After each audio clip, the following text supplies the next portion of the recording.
I mean, this is the most important thing I think I can impress on anybody is one skill to develop is figuring out what doesn't matter. And it's not that you shouldn't be paying attention to things and like, it's almost like listening to music in the background. You should like, okay, I want to know what's going on in the world and the industry and whatever. But to chase other people's opinions that have no bearing on your actual customer base and what your customers want, what your customers need. And just because everyone's talking about speed, customers like aren't. In fact, most customers don't want things to rapidly change. Today's episode of the ProGuide is brought to you by Small Pond Productions, the producers of this podcast. If you're looking to boost your brand's voice with professional end-to-end podcast production, whether it's an interview show or telling stories with audio, we walk you through every step of the process to make you sound great. Head to our website and download the free Podcasting Made Simple guide. 8 critical things you need to know before launching your brand's podcast. It's all available at smallpond.productions. Well, hi there, and welcome back to the ProGuide, where we learn from thought leaders in business, technology, and creativity. I am beyond thrilled today to be able to have Jason Fried with us, the CEO of Basecamp and 37 Signals, names that you might recognize. A couple of years ago, had his counterpart DHH on the show as well, talking about Ruby on Rails and design philosophy. And some of the materials that we've explored in those concepts remain just as true as ever today, probably more so in certain arenas. We want to dig into that a little bit. But first up, Jason, thank you so much for joining us today. We're honored to have you. Yeah, it's great to be here. Thanks for inviting me. I'd love to maybe start this conversation off by digging into, the year 2026. You've spent, a little over 2 decades making the case that enough very often beats more. In a year, 2026, where everybody's just starting to chase this AI-fueled growth, does that argument feel more lonely than usual or more like really obviously right? Like this is absolutely the direction that it should be heading? Well, I think what I'm always trying to think about is the product. So what AI lets you do is maybe build things faster, build more things, might make it easier to build stuff. But what are you building? I'm always just like, what at the end of it, what are you making? Mm-hmm. And so AI is, I think, an incredible development technology, is incredible technology broadly, but it doesn't mean the product's better. It doesn't mean the customer experience is better. It doesn't mean the features you choose to build are any better. It doesn't mean the features you choose to build are the right features to build together. None of that has anything to do with the building. So I think it's important to separate the two things. Yes, it makes things easier to build, faster to build. You can build more things at once. But there's a tall wall between what that means on the back of the house and what the front of the house looks like. So I'm always thinking about the front of the house and what the product mix should actually be. It's like if you could just throw every possible ingredient into a dish, you wouldn't go, that's going to be good. You'd be like, that's going to taste terrible. And so I'm always thinking like metaphors. Like with food, it wouldn't be like if you could cook food faster, it'd be better. I don't think we think it would taste better if it's cooked faster, or if it could have more things in it simultaneously. Would it be better? I don't think it'd be better. It's about the right balance of things. And not only the right balance of individual things, but the right balance of those things, like the right amount of salt. Is there salt in there? Yes or no? Okay, how much? So that's right. How I tend to think about things. So for me, AI hasn't changed that, but it's definitely changed how we build software here. Yeah, let's dig into that a little bit because, you've said before that AI deserves both the hype and the skepticism. And part of the key is this, some of this amount factor, this idea of using it well. Unpack the idea of using it well for me. What does that look like for somebody that's like, hey, I want to take advantage of it if I can, but at the same time, I don't want it to, obliterate and ruin things. And just because can doesn't mean should, kind of dig into that a little bit for me, if you would. I mean, I think the real advantage, besides being able to like make things faster, is that people who couldn't make things can make things now, or at least prototype things. Like we're not shipping AI generated code unless a human programmer looks at it here. And oftentimes it has to be redone. But our design team, me, other people, project managers, we can now make things, get things pretty far to test concepts, to test things conceptually, rather than just looking at a bunch of screens, flat screens. We can actually make stuff work. Now, we may have to redo it, and over time, it'll get better and better and better, so we'll have to redo less and less and less of it. But it does allow a lot of other people to make stuff that couldn't make it before, and that alone is a huge advantage. We've always had designers here at 37 Signals who could write their own code, write their own HTML, write their own CSS, write a little bit of Ruby, write a little bit of JavaScript. So we've always been able to do that, but now we can go much further than we could before. And in some cases, you could go all the way if the features are relatively simple and straightforward. So that's the advantage for us in terms of the advantage of building things. I mean, you'd have to talk to our peer programmers. So like they're going to tell you another story about how many things they can do simultaneously, how much code AI can take off their hands and that kind of stuff. But what I see day to day is that more people can make more things, and then we can put those things in front of our own team and use those things and get a really good feel for whether or not they're good or not, what they need to be, how they need to be adjusted before it goes back to maybe a programmer to finish it up. So I think that's a wonderful improvement.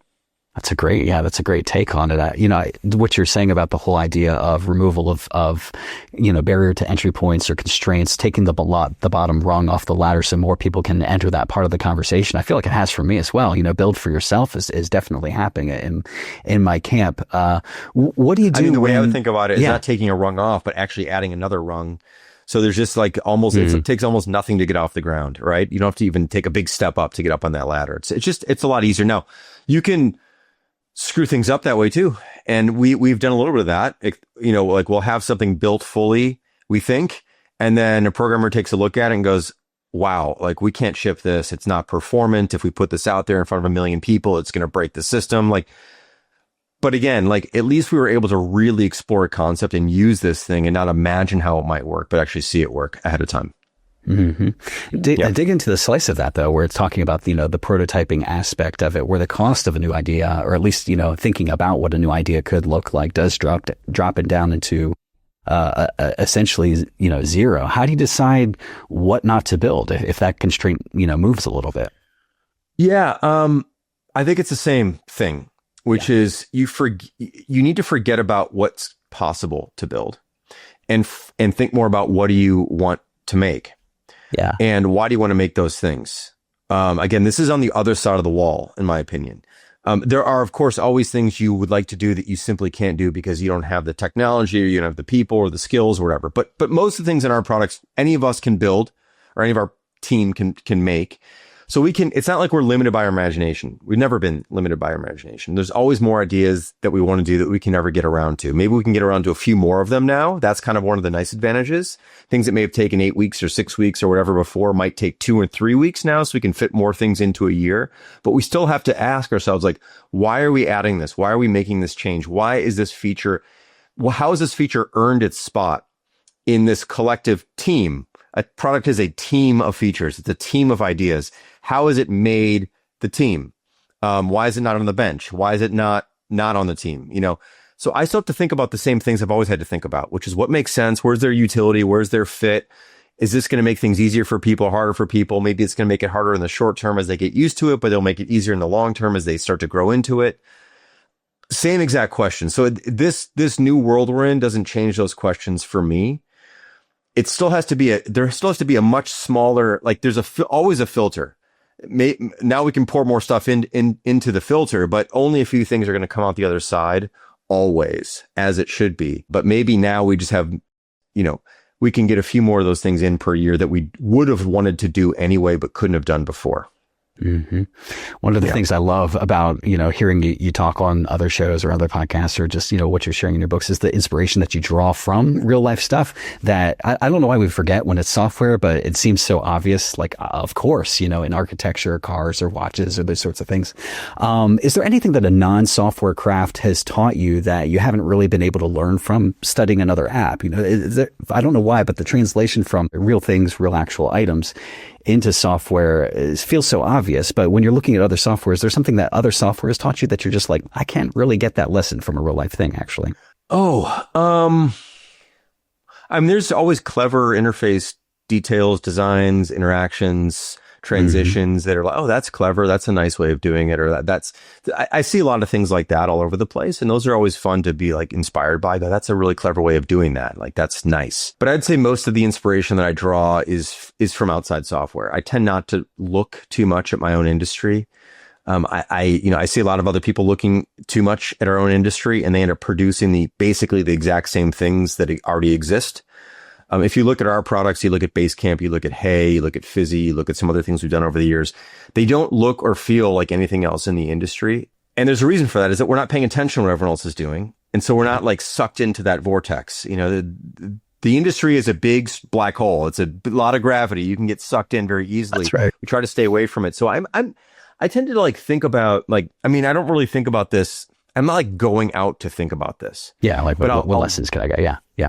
Yeah, more like I'll be in a space, like an architectural space, a room, or I'll be outside or something, and I'll have a specific feeling. I'll walk into a room and go, why does this room feel so, or it'll feel good. And then I'll start to, why does this room feel better than another room? Like it's a room. It has walls, it has a floor, it has a ceiling. Like what is it about this space? And then, yeah, I'm like, well, it's the materials, it's the colors, it's the warmth, it's not cold, it's the scale, like all these things. And I don't go like, let me take notes on this and turn this into software. These are just experiences that, you know, wear on you and seep into you basically through osmosis or whatever. And then I think when you're building software, you begin to think more about scale. If you pay attention to scale, I don't mean scale in terms of, scaling in terms of the software industry talks about more and more customers, bigger and bigger business. I'm talking about like the scale of a feature, the scale of the space on a screen, the scale of a button compared to text, things like that. I think of scale a lot more because I pay attention to scale in the real world more. And I realize like walking into a room that's more of a human scale room feels better than walking into a big cavernous room. And I think there's a lot of software that can feel very cavernous. It's not that it's big and empty, but it kind of is, or it's very cold feeling. And I've always felt like, well, rooms that are warm just feel better. Like, let's make warmer feeling software, more colorful stuff. I mean, in our industry, it's like everything has gone black, white, and gray. It just seems like that's like the way people make interfaces today. And it's like, that'd be a very boring space to be in. It'd be a very cold, uninviting space to spend time in. And I think a lot of software is cold and it's not a pleasant place to spend time. And so I want to make stuff that does. So anyway, again, it's not like a direct one-to-one relationship, but there is definitely an inspiration that comes from paying attention to different things than just software. Yeah. And let me dig into that a little bit, because I do have, you know, here's the list of questions. They're jumping off points that will maybe create some good conversation for us. This is not on that list because as I hear you say that, I'm thinking of like, you know, a lot of people go into the Sistine Chapel and they don't have the exact same feelings that you have, or don't ask the same exact questions that you ask. And it starts off as like, oh, this is a feeling, it's love, or oh, this is a feeling, this is well designed. There's in you somewhere this belief that this is able to be deconstructed into individual elements. And, you know, there's that don't even attempt, I think, just because software is software and they say, okay, it's software. But for you, there's at least this attempt that says, I believe, you know, directionally we can at least get in the right direction here. What is that in you that is asking these questions that maybe other people aren't always asking when they come into those real life environments? I don't know. That's a good question. It's hard for me to know what other people are thinking, but that's true. For me, I tend to I'm trying to pay attention to how I feel. Mm-hmm. A lot of my stuff is just like, why does it feel good to be in here? Or why does it feel like I'm looking out your windows? Like, it looks like it'd feel good to be outside where you are, wherever that is. You've got woods behind you, right? Like, why? But why? Like, what is it? And I don't know the answers, but I start to think about and I do some comparison, like, why does it not feel good to be in another space? And why does it feel good to be in this space? So you start to compare and you start to do some relativism and go, well, let's see. All the rooms I've been in the world, all the spaces I've been in, like, there's something about warmth and color and texture and ceiling height and scale and natural light. And where's it coming from versus being in a hospital kind of space, which is like white walls and gray and LED or fluorescent lighting. Like, forget that it's a hospital. There's other reasons why you might not want to be in there. But if that wasn't a hospital, it was just a space, you wouldn't really want to be in that space. Okay. And so I'm like, what's repelling me from this? And what's attracting me to that? And these are just, I don't know. I mean, I don't know why I ask these questions. Yeah. Who knows? But I tend to. And so when I think about building software interfaces, when I think about using products, how does this thing feel? What does it feel like to use this? And it's not the same feeling. I'd rather be outside in the woods than like using software. So, I mean, it's not like you can translate those exactly, but I still just think about it differently than perhaps like this is one reason why we don't have any sort of brand guidelines or style guides here. We don't follow patterns that we've already established in the past. We try to like just make better things as often as we can and let those things that make it into the product maybe drive other parts of the product. So it's not about consistency. It's more about context. It's just about a feeling like, hey, if we can make something that feels better, why should we be beholden to some other choices we made in the past that don't feel as good, but are following some guideline that we set out for ourselves? Like, let's go on feel versus let's go on history is kind of how I like to think of it. Yep. I love that. And for software, when you're actually crafting software, is there, AI can be a chunk of it or all of it or a slice of it, but is there anything that you look at in the world right now that's a trend when it comes to designing software? And maybe there's too many examples, I don't know, but whatever jumps out at you first, that you're deliberately saying, you know what, I will happily sit that out. I am never going to be a part of that. That's not anything for me. It's not, I'm not going to jump on that bandwagon, whatever that thing is. And on the flip side, is it costing you anything, or is it like, good riddance. I do not want to be a part of that thing. Yeah. I mean, I'll answer the second part first. Is it costing us anything? Or I don't know. I mean, I don't know. I don't know. I don't care. Like, that's right. How are we doing? Like, how are we doing? How are we feeling about what we're doing? How do customers feel about what we're doing? Like, that's the kind of stuff that matters to me. Not like, what could it be, or what are they doing, or where should we be going? Like, according to who, it's also very easy. I've learned to look at the outside of a company and imagine that they're doing well. But you don't know what it's like on the inside. You don't know what their financials are. You don't know how much suffering and difficult challenges they're facing. You just don't know. So like, you just got to focus on your own stuff. No, I don't think there's anything that, aside from like I would say, like, we've always been pretty against like gamification or like, perverse incentives to get people to do things, tricking people, making it hard to cancel. Like, we don't do that. I don't want to do that. I'll never do that. So those are hard lines for us. We're not going to say like, we're going to bury the cancel link behind 6 other links. And like, every time you click it, it's going to move out of the way and it's going to ask you 2 more questions. And a retention specialist is going to get in touch with you and offer you a discount. I mean, it's not that we like, that might work, by the way. And it's not always a bad idea to ask someone why they're canceling and make sure that this is really what they want to do. But there's a very fine line there. Very quickly, you can make it seem like we don't want you to leave, for sure, and we're going to prevent you from leaving or make it very difficult for you to leave. Yeah, you can leave, but you really got to really want to leave. I don't want to do that. I don't want to play those games. Yeah. We're also not interested in like growth for growth's sake or growth hacking or whatever. There's probably a lot of things we could be doing to generate more business and to get more customers. And it's just, a lot of it feels misleading to me. And I just, it's not worth it. I'm not interested in that, running that kind of business, regardless of how much bigger we could be. I mean, our size is not the metric I'm after.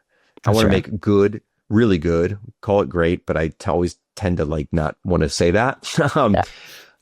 On a software that's really damn good and that people feel comfortable with, and they know they're buying from a company that's not trying to screw them. And they're not out to try to maximize every last thing, that's the kind of company I'd want to buy products from. So that's the kind of company I want to create so other people can buy products from. Love it. Maximization, Jason, I would say, is just not something that drives me, for better or for worse. Yeah. Let's say that you are advising somebody who is creating their own software. They're building for themselves first. They're scratching their own itch, and they start to put this out to the world, saying, hey world, here I am. If you're a person like me that likes things that I like, here you go. And they start to notice that their customers' needs are diverging. There's a delta that maybe is growing between what they've been creating and what their customers are saying that they need. How does that person decide who wins or what direction to kind of keep building things? I mean, taking food on the table aside from it, saying like, okay, well, yeah, we need to make money in order to live and everything. But like, just from a principle, is there any kind of guiding thoughts that you could give that person where they're like, I was building this for myself, but my customers are saying that they need something a little bit different in certain aspects of the software. How do I, what's my North Star there? Yeah. Well, what I would say is there's a few things. Number one is, no matter what you do for them, the more customers you get, the more requests you're going to get. So there's never going to be this place where you've satisfied everybody. So then you have to say, like, to what end am I willing to go? Am I just going to chase every opportunity? Am I going to design by anecdote because someone says they will only buy this if this, or they won't leave if I do that? Like, again, to what end? This is not something you can be like, if I just finish these 6 things, there'll never be another request ever. You're always going to have people who want more. And it's fair. These are fair requests. This is their world and this is what they feel like they need. And it's totally reasonable. I think ultimately you have to design something you're proud of. You have to design something you understand. So people are asking for things you don't really fully understand and never feel like you really quite will. I'd be careful about that. I'd also just like absorb for a while and don't chase. And again, don't design by anecdote. And ultimately you have to design for the customer base at large as a whole. And recognize that oftentimes as you get deeper and deeper into things, everything you add that someone wants, someone else will not want.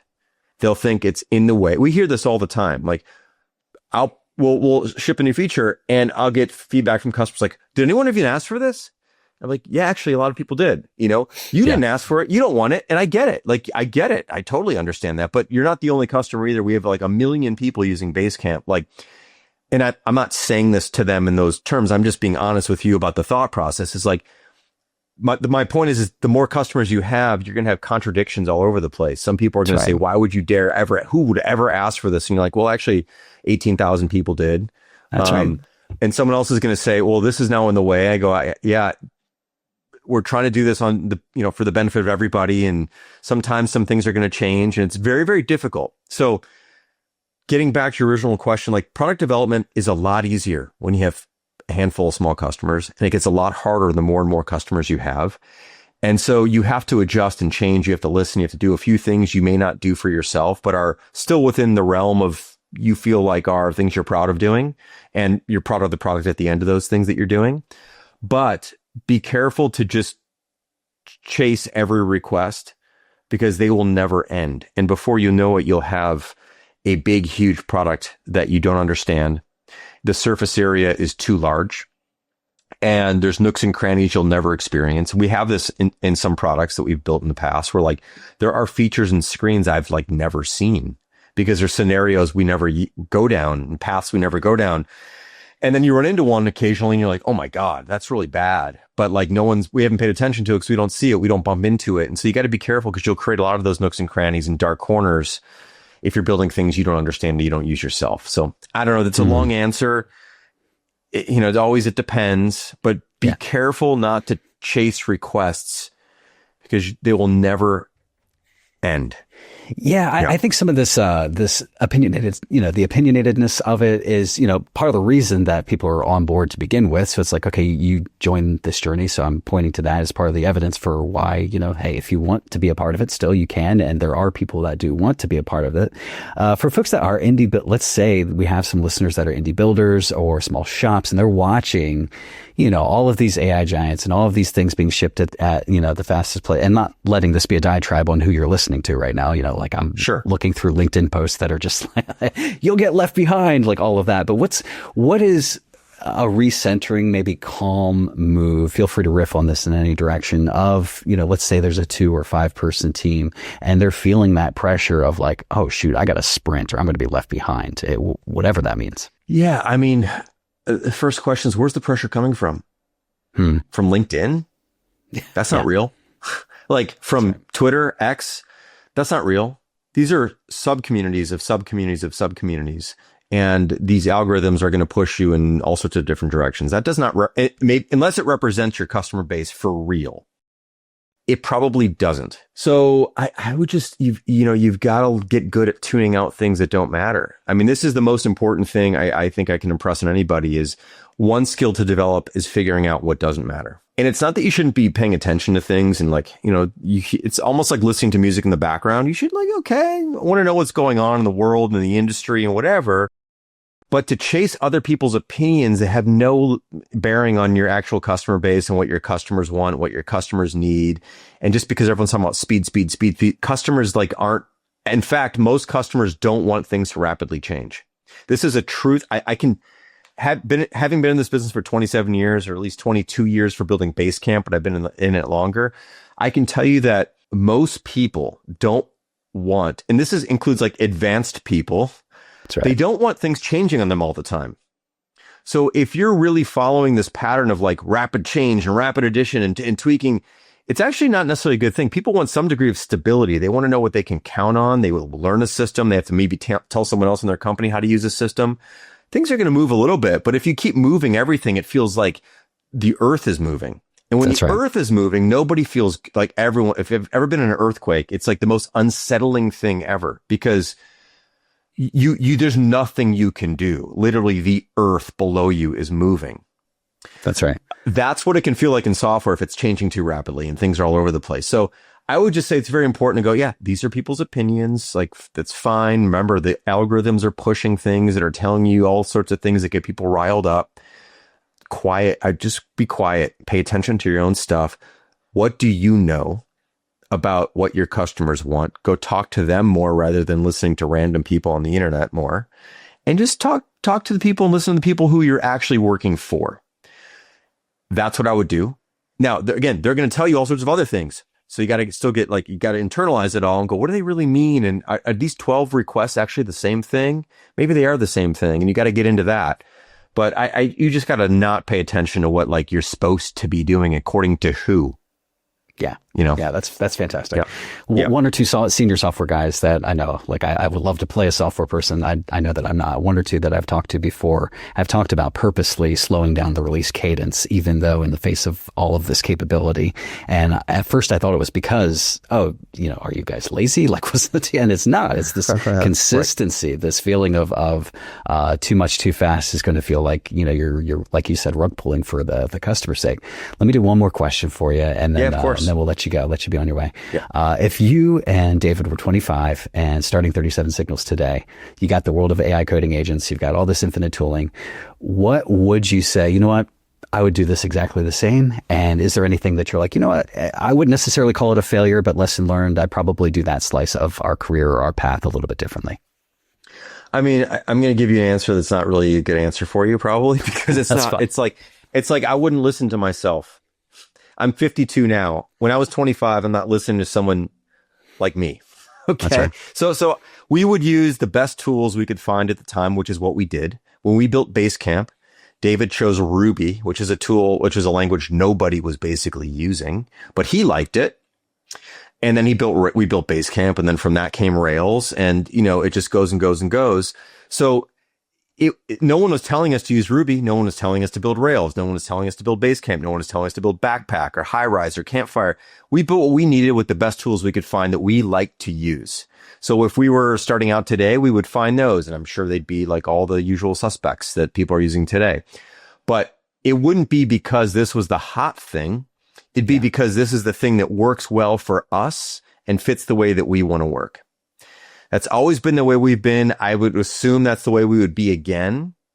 But certainly we'd be choosing different tools probably if we started today, because 20 things have changed, But it wouldn't be, we wouldn't look up the most popular thing to use. I mean, a lot of David's perspective, for example, or opinions are not the most popular ways to build software. A lot of my opinions are not the most popular ways to build software. So I think we just have a new set of different opinions in a different context, today, if we were 25 years younger than we are today. Well stated. Insanely dense, really good, rich content for the amount of time that we spent together. I'm so grateful for that. This is a blast. And just any direction that you want to point anybody's attention, if they haven't been in your orbit for a little while and they're like, oh, what's Jason up to? Where would you point them? Well, first, Basecamp.com, which is our product, our main product. We also make HEY.com, but check out Basecamp. And if you haven't checked, it's been around for a long time. A lot of people checked it out 15 years ago.